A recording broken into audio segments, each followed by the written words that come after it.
వెంకట్, ఘటనపై ప్రభుత్వం సీరియస్ గా ఉంది కదా, నెక్స్ట్ ఏం జరిగే ఛాన్స్ ఉంది? శ్రవంతి, ప్రభుత్వం అయితే చాలా సీరియస్గా ఉంది. నిన్న రాష్ట్ర ముఖ్యమంత్రి రేవంత్ రెడ్డి ఢిల్లీ నుంచి కూడా చెప్పినారు. ఎందుకంటే ప్రభుత్వం చూస్తూ అంటే ప్రభుత్వం ఏ ప్రభుత్వమైనా, ఈ ప్రభుత్వం కావచ్చు, ఇంకో ప్రభుత్వం కావచ్చు, ఏ ప్రభుత్వమైనా ఇది ప్రభుత్వం పైన జరిగిన దాడిగా మాత్రం సమాజం చూస్తుంది. ప్రభుత్వం పైన జరిగిన అటాక్గా కూడా అన్ని వర్గాలు చూసే ప్రయత్నం చేస్తున్నాయి. ఎందుకంటే ఒక ఐఏఎస్ అధికారికి, మీ యొక్క అధికార వర్గాలకి రక్షణ లేదు అంటే రేపు ప్రభుత్వంలో అధికారులు పనిచేసే పరిస్థితి ఉండదు. అందుకనే ఆ కోణంలోనే ప్రభుత్వ యంత్రాంగం అంతా కూడా, మంత్రులంతా కూడా, ప్రభుత్వం అంతా కూడా చాలా సీరియస్గా వ్యవహరిస్తుంది. ఇందులో భాగంగా నిన్న మంత్రి శ్రీధర్బాబు ఈ ఘటన మీద రివ్యూ చేయడం, రాష్ట్ర ముఖ్యమంత్రి ఢిల్లీ నుంచి స్పందించడం, అదేవిధంగా మిగతా మంత్రులు, మిగతా పోలీసు ఉన్నతాధికారులు, డీజీపీ, నిన్న ఉద్యోగ సంఘాలు కూడా పెద్ద ఎత్తున వెళ్ళి డీజీపీకి వినతి పత్రం సమర్పించాయి. మేము సమాజంలో అంటే ప్రభుత్వ యంత్రాంగంలో పనిచేసే వాతావరణం మాకు కావాలి, ఇలాంటి దాడులు, ఇలాంటి అటాక్ని చేస్తే మేము ఎలా పనిచేసేదని డీజీపీని ఉద్యోగ సంఘాలు ఆశ్రయించినాయి. అదేవిధంగా ఈ ఘటనపై ముమ్మర దర్యాప్తు విచారణ చేపట్టాలని పెద్ద ఎత్తున ప్రభుత్వం కూడా ఆదేశించిన క్రమంలో ఐజీ సత్యనారాయణ నేతృత్వంలో దాదాపు 3 DSPలు, దాదాపు 16 మంది CAలు, 21 మంది SAల నేతృత్వంలో ఈ ఘటనపై విచారణ కొనసాగుతుంది. దాదాపు చుట్టుపక్కల 10 గ్రామాల్లో నిన్న 55 మందిని అదుపులోకి తీసుకున్నారు.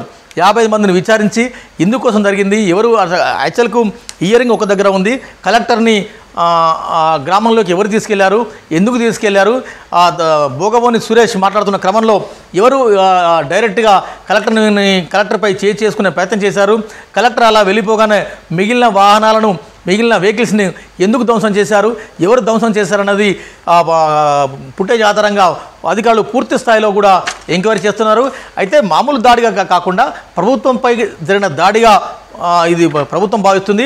అందుకే ప్రభుత్వం చాలా సీరియస్గా వ్యవహరిస్తుంది.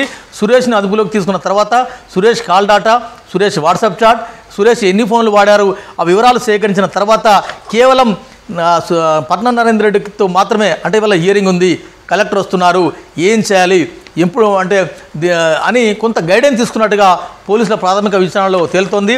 దాదాపు 42 సార్లు, దాదాపు 55 సార్లు దాదాపు 42 సార్లు పట్నం నరేందర్ రెడ్డితో భోగమోని సురేష్ టచ్లో ఉన్నట్టుగా పోలీసులు ఒక విచారణకు ఇచ్చారు. దాదాపు వాట్సాప్ చాట్లు కూడా చాలా విపరీతంగా ఉన్నాయి. Minute to minute update Suresh పట్నం నరేందర్ రెడ్డి చేయడం, పట్నం నరేందర్ రెడ్డి నేరుగా కేటీఆర్కు అప్డేట్ చేశారనే ఒక ఆరోపణ కూడా ఉంది. ఆ సమాచారం కూడా పోలీసుల వద్ద ఉంది. కాబట్టి ఈ ఫస్ట్ ఎపిసోడ్లో సురేష్ని అదుపులోకి తీసుకున్న తర్వాత, సురేష్ మామూలను తీసుకున్న తర్వాత ఈ ఉదయం పట్నం నరేందర్ రెడ్డిని అరెస్ట్ చేశారు.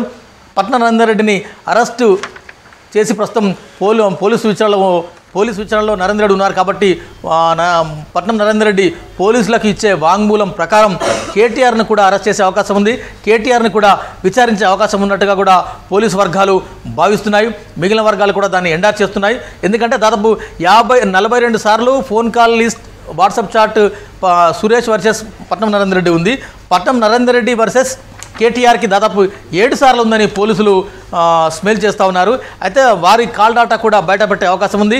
ఈ మధ్యాహ్నం దీని మీద కేటీఆర్ ఏం స్పందిస్తారు, అదేవిధంగా పోలీసు ఉన్నతాధికారులు కేటీఆర్ రోల్ మీద ఏం రియాక్ట్ అవుతారన్నది ఇంకా అధికారికంగా చెప్పాల్సి ఉంది. ఎందుకంటే 7 సార్లు ఇప్పుడు పట్నం నరేందర్ రెడ్డి ఆ ఎపిసోడ్లోనే, సరే ఒక రాజకీయ నేతకి, ఆయన వర్కింగ్ ప్రెసిడెంట్ కావచ్చు, ఈయన పోటీ చేసిన ఎమ్మెల్యే కావచ్చు, ఓడిపోయిన ఎమ్మెల్యే కావచ్చు, వారిద్దరికి సంబంధాలు ఉంటాయి.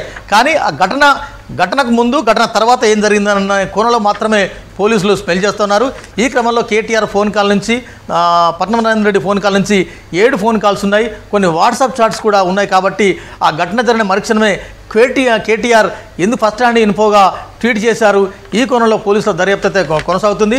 పట్నం నరేందర్ రెడ్డిని విచారిస్తున్న క్రమంలో అతని వాంగ్మూలానుసారం కేటీఆర్ దగ్గరికి పోలీసులు వచ్చే అవకాశం ఉంది, కేటీఆర్ను అరెస్ట్ చేసే అవకాశం ఉందన్నట్టు కూడా కొన్ని వర్గాలు భావిస్తున్నాయి. శ్రవంతి, రైట్. వికారాబాద్ జిల్లా లగచర్ల కేసులో పోలీసుల చర్యలు కొనసాగుతున్నాయి. లగచర్లలో కలెక్టర్ అధికారులపై దాడికి కుట్ర చేశారనే ఆరోపణలతో కొడంగల్ మాజీ ఎమ్మెల్యే బీఆర్ఎస్ నేత పట్నం నరేందర్ రెడ్డిని అరెస్టు చేశారు పోలీసులు. ఉదయం హైదరాబాద్ ఫిలిం నగర్లోని నివాసంలో ఆయన్ను అదుపులోకి తీసుకున్నారు పోలీసులు. పట్నం నరేందర్ రెడ్డి అరెస్టును ఐజీ సత్యనారాయణ కన్ఫర్మ్ చేశారు. 2 రోజుల క్రితం వికారాబాద్ జిల్లా లగచర్లలో ఫార్మా కంపెనీ ఏర్పాటుపై ప్రజాభిప్రాయ సేకరణ కోసం వెళ్లిన కలెక్టర్, ప్రభుత్వ అధికారులపై దాడి జరిగింది. కేసులో మాజీ ఎమ్మెల్యే పట్నం నరేందర్ రెడ్డి కీలకంగా వ్యవహరించినట్లు పోలీసులు భావిస్తున్నారు.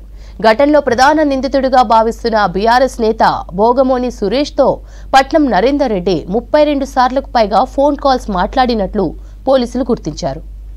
లగచర్ల ఘటనలో మొత్తం 57 మందిని అదుపులోకి తీసుకున్నారు పోలీసులు. నిన్న రాత్రి 16 మందిని రిమాండ్కు తరలించారు. ఘటన జరిగిన టైంలో వీడియోల ఆధారంగా మరికొంతమందిని గుర్తించారు పోలీసులు.